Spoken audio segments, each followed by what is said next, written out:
Pernah nggak kamu berpikir, kenapa ada orang alim tapi berbuat zalim? Kenapa ada yang berilmu agama tinggi tapi berbuat zalim, tapi berbuat maksiat? Kenapa ada yang ibadahnya rajin tapi menyakiti orang? Bahkan ada yang selingkuh. Bahkan ada yang menghafal ayat-ayat Quran tapi melakukan perbuatan yang tak senonoh.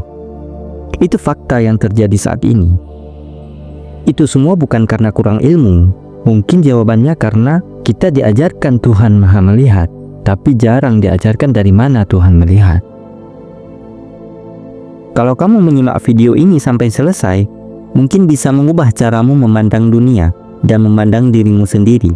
Mungkin bisa menambah rasa cintamu pada pasanganmu. Mungkin bisa menjadi alat menundukkan hawa nafsu. Kita udah tahu bahwa segala sesuatu di semesta ini hakikatnya ruang kosong, dan Tuhan membersamai setiap kekosongan itu. Pertanyaannya, bagaimana jika Tuhan menyaksikan kita melalui setiap wujud yang hakikatnya kosong? Apakah kita bisa bersembunyi darinya?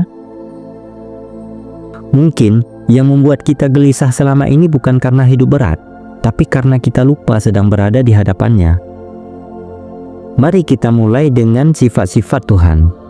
Sekarang jangan lihat ke langit, jangan lihat keluar. Perhatikan dirimu sendiri.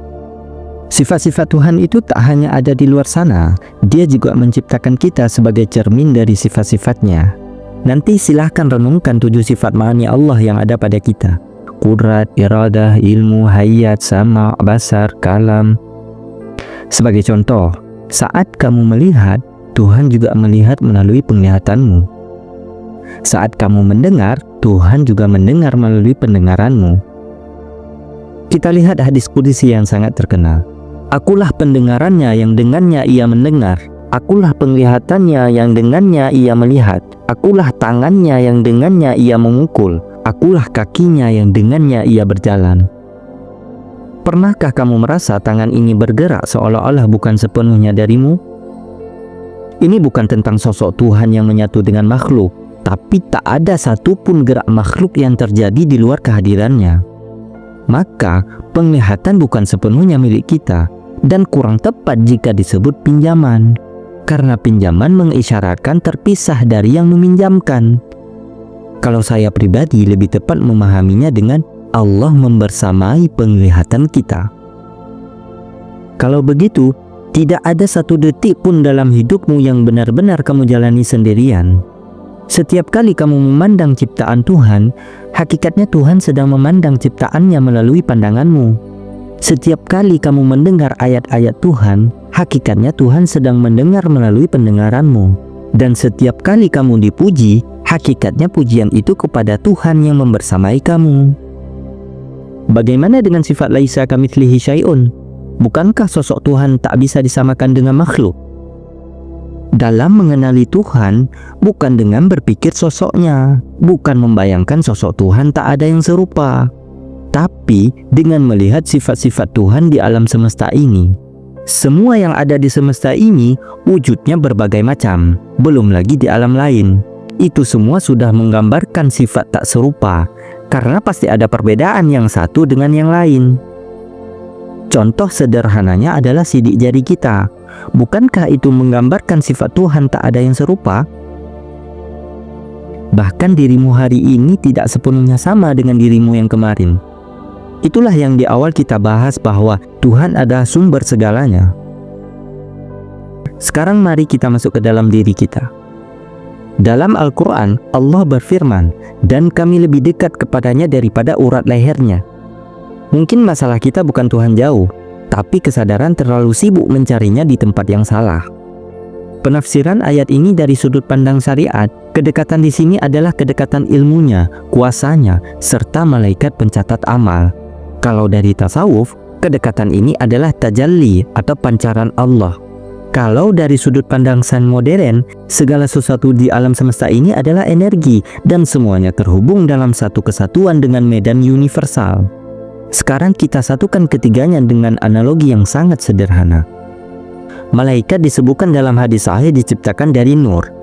Cahaya itu super halus, sangat cepat, tidak terlihat oleh mata biasa, dan bisa bergerak instan. Kalau dalam sains, cahaya adalah bentuk energi murni yang bergerak dalam kecepatan tertinggi. Dan fisika menunjukkan keterhubungan tidak selalu butuh jarak.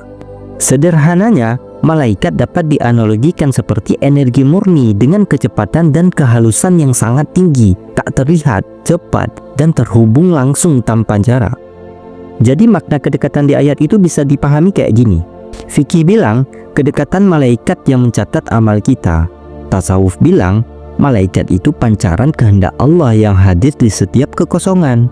Dan sains bilang, segala sesuatu adalah energi, dan sifat alam semesta penuh dengan energi terhubung. Ketiga sudut pandang ini menunjukkan satu hal yang sama, bahwa Tuhan membersamai setiap ciptaannya, termasuk malaikat, tanpa terpisah darinya. Maka, cara memahami bahwa segala sesuatu adalah wajah Tuhan bukan dengan menolak dan mendustakan keimanan pada malaikat. Justru sebaliknya, di balik malaikat, di balik segala yang terlihat dan tak terlihat, ada sumber yang sama, yaitu wajah Tuhan yang kekal. Dan inilah puncaknya manusia sebagai khalifah di muka bumi, agar sifat-sifat indah Tuhan bisa terwujud melalui perbuatannya. Sampai di sini udah terjawab kan? Kenapa ada orang yang belajar agama puluhan tahun bahkan menghafal ribuan kitab tapi berani berbuat zalim? Begitu nafsunya bangkit, runtuh imannya. Ada juga yang dikenal alim tapi melakukan kekerasan. Ada juga yang indah bacaannya tapi selingkuh bahkan KDRT. Ada juga yang hadir ke kajian sana, ke kajian sini, ngaji bertahun-tahun tapi akhlaknya jauh dari kedamaian. Ada juga yang bolak-balik haji dan umroh, tapi akhlaknya bikin setan aja malu. Bahkan ada juga tokoh yang berani menggunakan agama hanya untuk kepuasan syahwatnya, kepuasan harta, kepuasan jabatan, kepuasan dirinya. Semua ini karena tertanam di alam bawah sadarnya bahwa Tuhan jauh di sana, melihat dari atas sana, sehingga ia lupa saat nafsu bergejolak. Dan ini juga selaras dengan sains yang menyebutkan 80-90% manusia dikendalikan oleh otak bawah sadarnya. Jadi, apa yang tertanam di otak bawah sadar, itulah yang akan menjadi realitas. Kalau tertanam di otak bawah sadar bahwa Tuhan terpisah dari ciptaannya dan melihat hanya dari atas sana, otak bawah sadar akan menganggap Tuhan melihat dari kejauhan, sehingga akan sering lupa. Kenapa bisa lupa? Karena otak bawah sadar sudah otomatis menerjemahkan sesuatu yang jauh tak akan melihat dirinya. Logikanya sama kayak gini. Misal ada teman kamu yang tinggalnya itu beda dengan kamu, daerahnya beda, lokasinya jauh dan terpisah dari kamu. Nah, karena terinstal yang seperti itu di otak bawah sadar, sudah pasti otak menganggap dia nggak akan melihat kamu yang lagi ngapain sekarang. Dan sudah pasti kamu lupa sama dia, paling ya sesekali aja ingat. Tapi kalau memahami segala sesuatu adalah wajah Tuhan dan Tuhan melihat dari kekosongan yang di segala wujud kita ini, maka saat hendak melakukan kezaliman, dirinya melihat Tuhan melalui apa yang ada di sekitarnya, bahkan tubuhnya sendiri. Nah, kalau tertanam di alam bawah sadarnya kayak gini, saat nafsu seseorang bergejolak, misal mau selingkuh atau menyakiti pasangannya atau KDRT, ia melihat Tuhannya di orang lain, di pasangannya, dan merasa Tuhan juga melihatnya melalui mereka. Bahkan saat dia hendak menyakiti orang lain, dia menyadari bahwa penglihatan itu bersama Tuhan. Tuhan melihat apa yang dia lihat.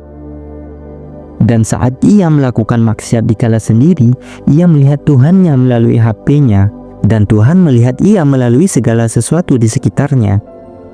Bahkan di tempat kosong yang tak ada seorang pun dan apapun, Allah melihat ia melalui tubuhnya, melalui penglihatannya, melalui pendengarannya, melalui pikirannya, melalui hatinya. Teman-teman, ini bukan untuk menakuti, tapi agar kita tidak lagi merasa sendiri. Kesadaran ini tidak membuat hidup terasa berat, justru membuat hati tenang, karena kita tahu bahwa kita tidak sendirian. Mungkin setelah ini, kamu akan tetap hidup seperti biasa, tapi melihat dunia sudah dengan cara yang berbeda. Jika kesadaran seperti ini tertanam di alam bawah sadar, menurut kamu mana yang paling kuat menjaga manusia dari maksiat? Mana yang paling kuat menjaga manusia dari berbuat kerusakan di muka bumi? Berpikir sosok Tuhan di atas sana, Atau seperti yang kita bahas selama ini? Kalau menurut kamu seperti bahasan kita ini, share ke orang yang paling kamu sayangi, ke pasanganmu, ke anakmu, ke temanmu.